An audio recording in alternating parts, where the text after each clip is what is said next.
Hi, today's April 20th in the year 2004. I'm Karen Herman with the Archive of American Television, and it is my pleasure to be interviewing Harvey Korman on my left and Tim Conway on my right. And we're at the Peninsula Hotel in Beverly Hills, California. I'm ready. Okay. All right. All right. Well, thank you very much. We're going to start sort of in the middle, and the first question we have for you is, when did you two first meet? Excuse me. Why is she starting in the middle? I don't know. I wasn't prepared to start. Why are you starting in the middle? Well, that's the way you should start. I always think that you would start at the start. Well, that would be an end cut, you see, but we're trying to go to the middle, and you get a nice slice there. I first met Mr. Korman on the Danny Kaye show. I didn't remember him from the Danny Kaye show, but he insists that I met him on the Danny Kaye show. Then I really met him on the Carol Burnett show. So actually, the start of the Carol Burnett show is when I met Mr. Korman and worked with him ever since then. Do you remember the first sketch we did together? Because I don't. I don't think we did one together right away. I brought some material in that did not include anybody else, so I did a couple of things by myself, and then they put us together, and it was magic. I was brilliant. I brought a whole new light to his career, which was sliding at the time, and he exploded, and we were very successful for the 11 years, 10 years for him, 11 for me. They added an extra year because I was on the show. Harvey, do you remember the Danny Kaye show with Mr. Conway? I remember that he was on it, but I don't remember what he did. And I know I didn't do anything with him, but I remember he was there, and he was this little bald, silly guy, and I didn't really think much of him or think much about him. I don't know that I. Were you on McHale's Navy at that point? I was, yes. Yeah, because I never watched that. No. And you did Steve Allen show? Yeah. Yeah, I never watched that. And what else had you done? You did some Disney pictures? Not yet. No. My career quite blossomed after. Oh no, that's right. It was. Yeah, I don't know. Was the high point of your career the Carol Burnett show? Yes, very much so. Yes, 11 wonderful years. And would it have been such a high point if I had not been there? Yeah, I think it would have been a lot higher. Oh, okay. Just want to get that straight. Okay. Good. Harvey, in 1967, you actually started on the Carol Burnett show when it Yes. first started. Yes. Talk a little about that. How did you get cast for that? Well, actually, when the Danny Kaye show went off, and I directed the sketches on the Steve Allen summer show, then I figured, well, I'm out of work again. And then I saw Carol, who was coming in to do her show, and I ran into her in the parking lot, and she said, what are you doing? I said, nothing, I'm out of work. She said, would you like to be on our show? I said, would I? But the thing about it was that they were looking for a Harvey Korman type because they wanted somebody like me that had worked with Danny to work with her. So finally she said, why not get him?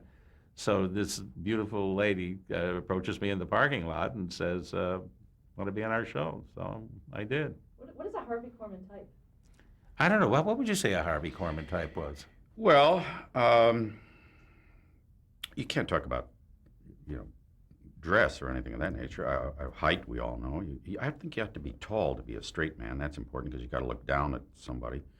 I think a man who is extremely talented can do voices, can do characters, can do just about anything with a sketch. Very physical at the time, certainly not now, but at the time, and able to do just about anything, and most importantly, know when to shut up. That's, I think, the most important thing about a combination of comedy people is for the other guy not to jump in and just shut up and let something play. Well, okay, so I think a Harvey Korman type. That's very well put. That I think it was close. Yeah, it was very close. I had good volume too. And You good volume, and your eyes were open, and you can't didn't have those tremors that you usually have. Right. I thought that was wonderful. Thank you. It will play very well. I think a Harvey Korman type is somebody that is a really good straight man. And a really good straight man is funny himself, but knows when to shut up, knows when to turn and how to turn the star on, how to hit that ball back to him, because a really good performer wants that ball hit back to him, bang, bang, bang, bang. Because if you hit the ball and nobody hits it back, you ain't got nowhere to go. So performers like Carol and Danny and Skelton and Jack, whoever you want to mention, they need somebody that can hit the ball back to them and not try to steal the limelight, knows when to shut up, gets it back to the star, and that's what I do very well. What do you remember about that first Carol Burnett show? The thing that I remember about it is all of us going into the rehearsal hall for the first rehearsal. CBS had a contractual obligation to have her do a variety show. I think they figured she was going to do 13 weeks and get out, and that would be the end of it. I don't think they ever expected it to be a hit. And before we walked into the rehearsal hall, she says, I don't care what happens. I don't care if the show makes it or not. I just want to have fun. I want us all to love each other and have fun, and let's do it. And that's the attitude we went into the rehearsal hall with for the very first show, and that never left. That feeling never left. And that's what I remember most about it. She created the atmosphere, as she did for 10 years, with us, with the guest stars, with anybody who came near the show. This is going to be fun. There's no pressure. She supported everybody. She let this man go on and on and on in sketches with her standing there on the stage sometime with egg on her face. I don't know any other star that would have allowed that. But she got people that she loved and admired and respected and knew that would help the show, would help her. And she's a magnificent woman and amazingly secure to be able to allow that. How did the show evolve? She, of course, had become a big thing out of the Gary Moore show, and she was signed by CBS. I think she tried a sitcom, but that didn't work out. But they had this variety show thing that they had to do, so they just tried that. It was very unusual for a woman to front a variety show, and I don't know that anybody ever really made it up to that point. I think Dinah had a daily show, but it wasn't a variety show. And they just didn't think it could happen in those days, that a woman could do that.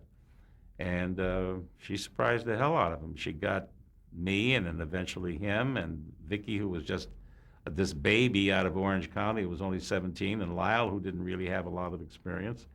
So we just sort of all got tossed into the pot.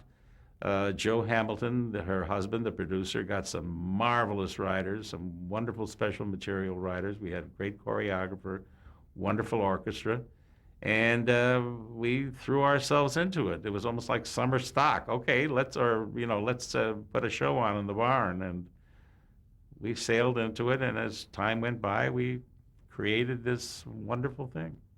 Talk a little about the production week for a show. How did that go? Well, Mr. Korman speaks of the rehearsal hall. The first show, I couldn't get into the rehearsal hall. The door was locked, so most of it was just my looking through the window, and I could see Carol saying things like, I thought she was saying about how to barbecue steaks and turn it, but what she was saying is let's have fun and keep it going like that. So I wasn't in on that particular end of the having fun thing. I'll give you the before and after. When I first started doing the show, I didn't find it difficult to memorize a sketch because it was written so well that you could almost, it was just like following dots. It just fell into place. So the lines were not that difficult to learn. We would probably rehearse 3 or 4 hours, 5 or a day. Towards the end, I don't think we were rehearsing. The 11th year, honestly, I don't think there was 2 hours rehearsal in a week. You just got the thing, and you went down, and you got a costume and a mustache and a dog or whatever was involved, and you just did it. We knew each other so well, and what other people might do or were thinking of doing. And as much as I tried to surprise the cast by doing strange things, they were kind of prepared for it because they just assumed that things like that were going to happen. So the early rehearsals were, quite involved, and let me have this, and we'll do that, and everything. But towards the end, it just, So people, as they got to know each other through the 10 years, we just seemed to have a wonderful flow of what was going on. There were times when we would be doing a sketch that Joe would come back and say, okay, cut this line, cut that whole page. You take this character, you do this, and don't do that. And in a matter of 20 minutes, you may change an entire script. But nobody went, oh my, I can't, I mean, you do that to people nowadays, they die. So, filming it as though, or taping it as though it were live meant that you were going to do it in an hour and 20 minutes, an hour and a half. So it was a live show. You didn't have time to say, oh, I'm sorry, I made a mistake here. Could we go back? Leave it in, and we'll see what we can do about it. If we can't correct it, we'll leave it in. And a lot of stuff was left in the show. There are so many places, and when I see the reruns now, where I screwed up in the same place on both tapings, and it's in the show. There was no going back. There was no redoing. There was no doing pickups. Very rarely, maybe in a musical number. But that gave it that immediacy. Oh, look, he screwed up. And then you go, whoa, whoa. And it kills me because I like to be perfect. So, what he's saying is absolutely right. But you mustn't get the wrong impression. As time went on, we did not rehearse that much, but we all knew not only that we know each other, but we all knew that we were pros. We all knew that we would learn our lines. We weren't sloughing this thing off by any means. We were all prepared. We all knew our lines. We all knew where we were, and then we would let the excitement happen, the spontaneity happen. Let's see what happens. There can be over-rehearsal can just sometimes just squeeze the joy and the fun out of it. So we certainly didn't do that. Was there ever a case of over spontaneity, things that just went so over the top that you couldn't use? Oh, a lot of yeah. outtakes. Oh, Yeah. my goodness. We used to have at the end of the year, we would have a bunch of outtakes that just make you nuts. I mean, it was hysterical. Yeah, Joe Hamilton actually came on stage one time. We were doing a sketch that wasn't going very well at all. You could hear the air conditioning because the audience wasn't making any noise. And Joe finally came on stage and he said, "Stop doing this." And we just stopped and we got off stage and said, "Thank you very much," and went on to the next sketch. Alan King was our guest star that week, and he was astounded. Never in all of my history in show business did a producer ever walk up in the middle of a sketch in front of an audience and say, "Stop doing this." Do you remember what the sketch was? It was about gangsters. I was a gangster, And I was supposed to get a cream pie, in my face. So he could have come up any time and said, "Hey, stop doing this," before I got the pie. But he waited until after I got the pie, of course. He said, "Stop doing this." Yeah, I'm standing there with whipped cream all over me. The way we did the show on in Studio 33 at CBS was it's actually a very small studio, and because it was more of a theatrical experience, more of a actors and audience, the cameras were usually pretty much out of the way. They weren't in between you and the audience, which makes it very fuzzy, and I think it loses that wonderful contact that you have. So we had one on the side, one in the pit, one on a dolly way out there, so that we were with the audience, and the audience was with us. Now, right in back of the audience was the booth with the producers and the associate producers and all the staff. And we would be really kind of in contact with them too, because when anything died, they would be going, and we would be. So the whole thing, and the crew was in on anything. The crew would ad lib stuff and talk to us. We talked to the crew, especially Carol would do it during questions and answers. And the whole area was just fun and family and laughs and connection. It's very important to have that connection. It's also very important to have the environment be a happy, funny, loose one. You can't be uptight and do comedy. As the show went on, did the audience change at all? You mean well, we had to change it from time to time. They had to go home. And there were a lot of older people, that had to change their defense. But as far as changing, no, their attitude, you mean? Of what they expected. No, they were the regulars. Probably about a dozen people who came to almost every show. But there was a lot of tourists. Yeah, a lot of tourists. But no, the attitude of the audience, they came, pre-wired. I mean, they knew what they were going to get. They knew they were going to see some fun and have some fun and be part of a show that was meant to entertain. And so we never got an audience that went, "Oh, well, this is no good. I wish we would have gone somewhere else." Never. No, they just were thrilled to be there. They were pre-sold, yeah. They had probably most had seen the show on television and were fans and wanted to be there. They weren't, just grabbed off the street and said, "Well, how'd you like to see a show?" Yeah, let's bus in 40 people from It was Newark, hard to get tickets. You had to right away and wait for, a long time to get in. Tim, how did you come to be a regular on the show? I started doing maybe 3 shows the first year. I had known Carol from the Gary Moore Show and Joe, who had done the Gary Moore Show. And so when they were looking to pick up people, I was doing McHale's Navy at the time. They gave me a couple of guest shots, so I did a couple the first year, and then 3, and then 5. And then finally, about the 7th or 8th year, they said, "Do you want to be a regular?" Because they were going to, so I said, well, I don't want to be a regular because that doesn't leave me open for doing other things. And they were doing 23 shows at the time. So I said, I'll tell you what, I'll do 22, and then I'll be a guest on the last one. So that was my contract, 22 shows and a guest on the last one. What kind of things did you do as a guest early on? Make me crazy. Well, I was also a writer on the show, too. So I things like the Wiggins stuff I would write, but also I would write sketches for Mr. Korman and myself. And, of course, Mr. Korman never knew what I was going to do because I would have different things to do than what was on the paper.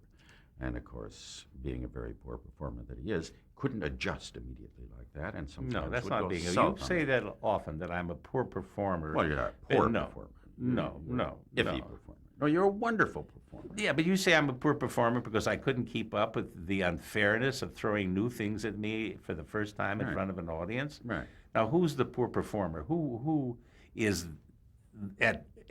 airing there? You can't do that to people. I did. That's right. Okay. I liked it, All right. and the audience liked it. They were waiting for it. We notice when we do our concerts, they're waiting for it to happen. So we constantly try to keep it fresh and come up with new stuff so that I can genuinely break up. But to give you an example of the whole show working with you, I would talk to a prop man. We were doing a sketch one time. I noticed there was a huge picture of a barn over the couch. And I said to the prop man, can you do me a favor? Can you cut the doors in that barn so that you could actually open them in the picture? And that I could go through those barn doors. Well, they loved stuff like that. Man, there was sawing and things, and Carol had, she didn't know what was going on. So they make this whole thing of the barn doors. And I said, well, I was doing the old man. I got to get going now. And I open these barn doors and go into the picture. Now, that would have been fine. But the prop man also made 2 tiny doors, like a little hayloft up at top. So then I opened those doors, and they had hay in there, and little animals would come out and go, hi, and then I'd take a pitchfork and go, ding, and then they started a fire in the barn. Fire in the barn, I mean, it was just, they loved to get in on the action like that. So, and one time when we were doing a kind of a nautical sketch, they had a whole tank of water set up that I didn't have any idea. There must have been a ton of water in there. And I said, well, I'm supposed to look out the window and say, well, here comes a big wave, and boom, this water, I mean, it knocked me clear across the stage. So they're going, it's hysterical, isn't it? Could have killed you. But they enjoyed that kind of. That's what I meant about everybody getting Yeah. together and having surprises on one another and doing stuff like that. And, of course, all the surprises he had for me. And then this kind of and it's a very subtle thing. People don't want to see performers breaking up per se. They want it to come out of something that's real, that's something that's genuine and spontaneous. People knew that I wasn't faking these breakups, and we weren't being unprofessional. It was just part of the fun, and the audience loved it. We weren't professionals who had gone awry. We were professionals who were having fun. We had one sketch that was a detective type thing, and I'm supposed to go out. I'm the butler. I go out the door, and then he has to come and open the door. So I asked the prop people if they would put a doorknob large enough for me to sit on, so that I had gloves on, and I pretended I couldn't get the doorknob open. So I turned around and sat on it and tried to be like a pair of pliers so that I was turning and I was sitting on this doorknob. Now I know he has to open the door, because he comes over and opens the doorknob. Now, I'm sitting there with this doorknob between my legs, and he's left with, geez, do I go for the doorknob? What do I do? So it was situations like that the audience could see that, that was manufactured and it was genuine. And now what are these 2 morons going to do? We once did a 2-man sub, and that morning he had a vasectomy. which I did myself. But that was really wonderful. You took out your own prostate Yeah. too. Which Well, I had a think mirror and a It's Swiss amazing knife. how you do Yeah. that. He saves a lot of money. Health plans are so Closing is important out tough. there. Yeah, that's tough closing. Anyway, so at one point he had to get on the periscope and slide down and fall to the ground. Well, when he did, and I saw him come down that hard, and knowing the condition of his, you know what, after a vasectomy, he was in such pain. And I remember saying, "How's it going?" And he went. So, I don't. The audience, of course, didn't know. I mean, they knew that he had taken a terrible jar in his privates, but they did not know how bad it was. And so it was just stuff like that, and it just was like week after week we would have these wonderful things that would happen that were totally unexpected. Really was an extraordinary experience that we did every week. This kind of musical review with brand new music and medleys and wonderful dances and great sketches, and we would do these long satires on movies, some musical movies, regular movies, and I think we were rather remarkable, if I must say so myself. We were lucky, too, in that even guests on the show, and that included animals, played to us. Carol was singing a song one time in front of a horse, and the horse decided that it was time to Go relieve potty. itself. So Carol's, no, no, no. She was doing Judy Garland, yeah. Judy Garland. And in the back, this horse starts to urinate, so the trainer comes out with this huge pail and sticks it under her to catch it. And Carol's singing because she doesn't know what's going on, and this horse is back there going. And then finally Carol turns around and goes, and even the guy who's in charge of the horse comes out and goes, Takes a bow. and it's got this steaming pail and walks off. But I mean, even things like that, played right into the show. And Carol said, "Okay, we're going to pick it up now. Should we pick it up from number 1 or number 2?"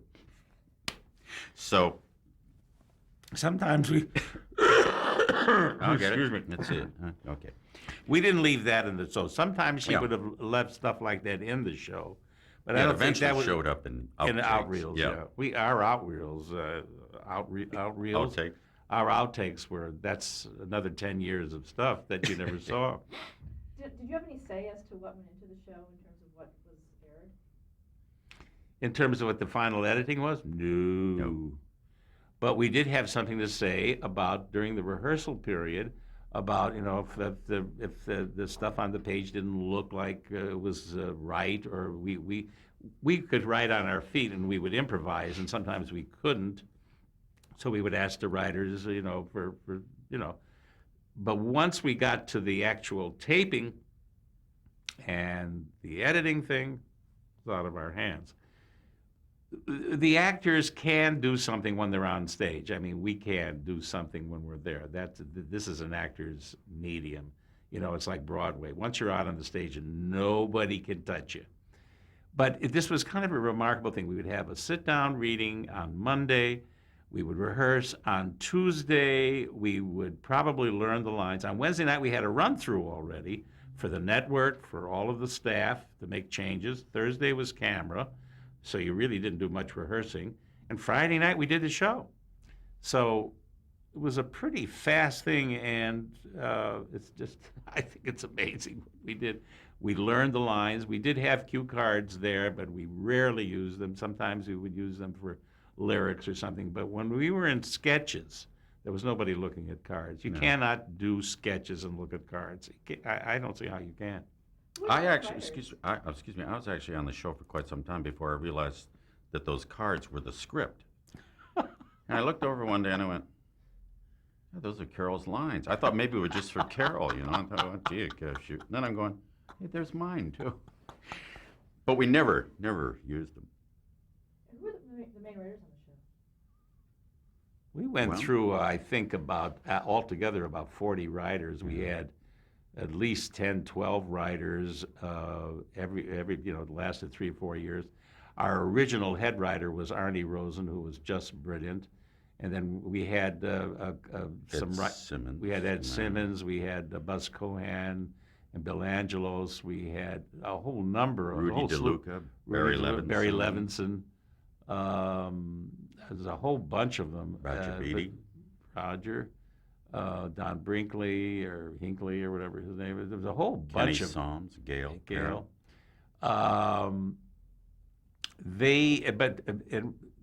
They were absolutely essential, of course, but what was really remarkable and very important were the special material comedy songwriters, Artie Malvin and Ken and Mitzi Welch, who wrote these wonderful parodies of musicals, the Dolly Sisters and Buzz Cohen, yeah. and Buzz wrote a lot of that stuff. Music was a very important part of the show. If you see, people just see the half-hour version now, which is just the sketches. But I mean, we had such beautiful dancers. Ernie Flatt, who was our choreographer, and wonderful dancers. And he would choreograph for the camera. And even though there were 12 dancers, the way it was shot, it looked like there was just a whole bevy of, 24 dancers. And of course, we're leaving out something very important, Bob Mackey, who designed the costumes for the show and designed the show so that the characters were there physically and in your wardrobe, and the beautiful stuff that he made for the dancers and the sets and everything. You see this show today, an hour show of our show in color today. It's absolutely astounding how beautiful and good it was. Did Carol Burnett have a lot to do with the production aspects of the show? I think not necessarily designing a set or things like that, but the costuming certainly. I mean, Bob Mackey was one to create characters. I mean, he just didn't say, "Well, there's a character here. It's going to be a secretary. I'll just put a secretary outfit on her." He was the one who gave her that large rear end and this stupid look and the too tight blouse and an opportunity for her to jump into this outfit and create a character, blonde wig, and it was off. I think she had a lot more to do with it, too, as far as material was concerned, as far as the characters were concerned. You can't be the star of a show and just let everything to everybody else. You have to put your 2 cents in. Of course, there was a special situation there because her husband was the producer and she was the star. Don't forget they have a life off stage, so you have to be careful how those lines intersect. He's the husband, the boss. She's the wife. The boss. But she's the star. So I think that she had, I don't know how you can be the star of a show like that and not really know what you're doing. So she knew stuff, this will work or this won't work or let's try this. But even then, she would sometimes say, "Joe, I can't do this. This is not right. I know it's no good," and it would be great. And I would do the same thing a lot of times. I said, "This is terrible. I can't do this. I'm so awful in like the sketches that we did, the family, and I played Ed, this kind of redneck hardware owner, kind of dumb, goofy guy. I hated it. I thought I was awful. But the audience loved it. They loved that family. They loved it. And every time I knew, oh, God, I have to do this again. I'm so awful. And things that I wanted to do didn't work. And then Joe would say, "Do this. It's going to work." So sometimes you're not the best judge of what you can do or can't do. Did either of you ever refuse to do a sketch? No. I don't think so. I don't No. think so. No. No, I think we always thought of a way it would work, whether it was with costuming or a mustache or some kind of accent was also a backup. You created a funny character. We were playing things like I was, in effect we were German officers interrogating somebody, and that's a touchy subject. But through accents and the fact that, we exchanged, he was kind of the colonel, and we only spoke in German to each other. And I had a puppet of Hitler that kind of lightened things up a little bit too. So you found ways to get over things. Okay, let's stop there to change the tape. What?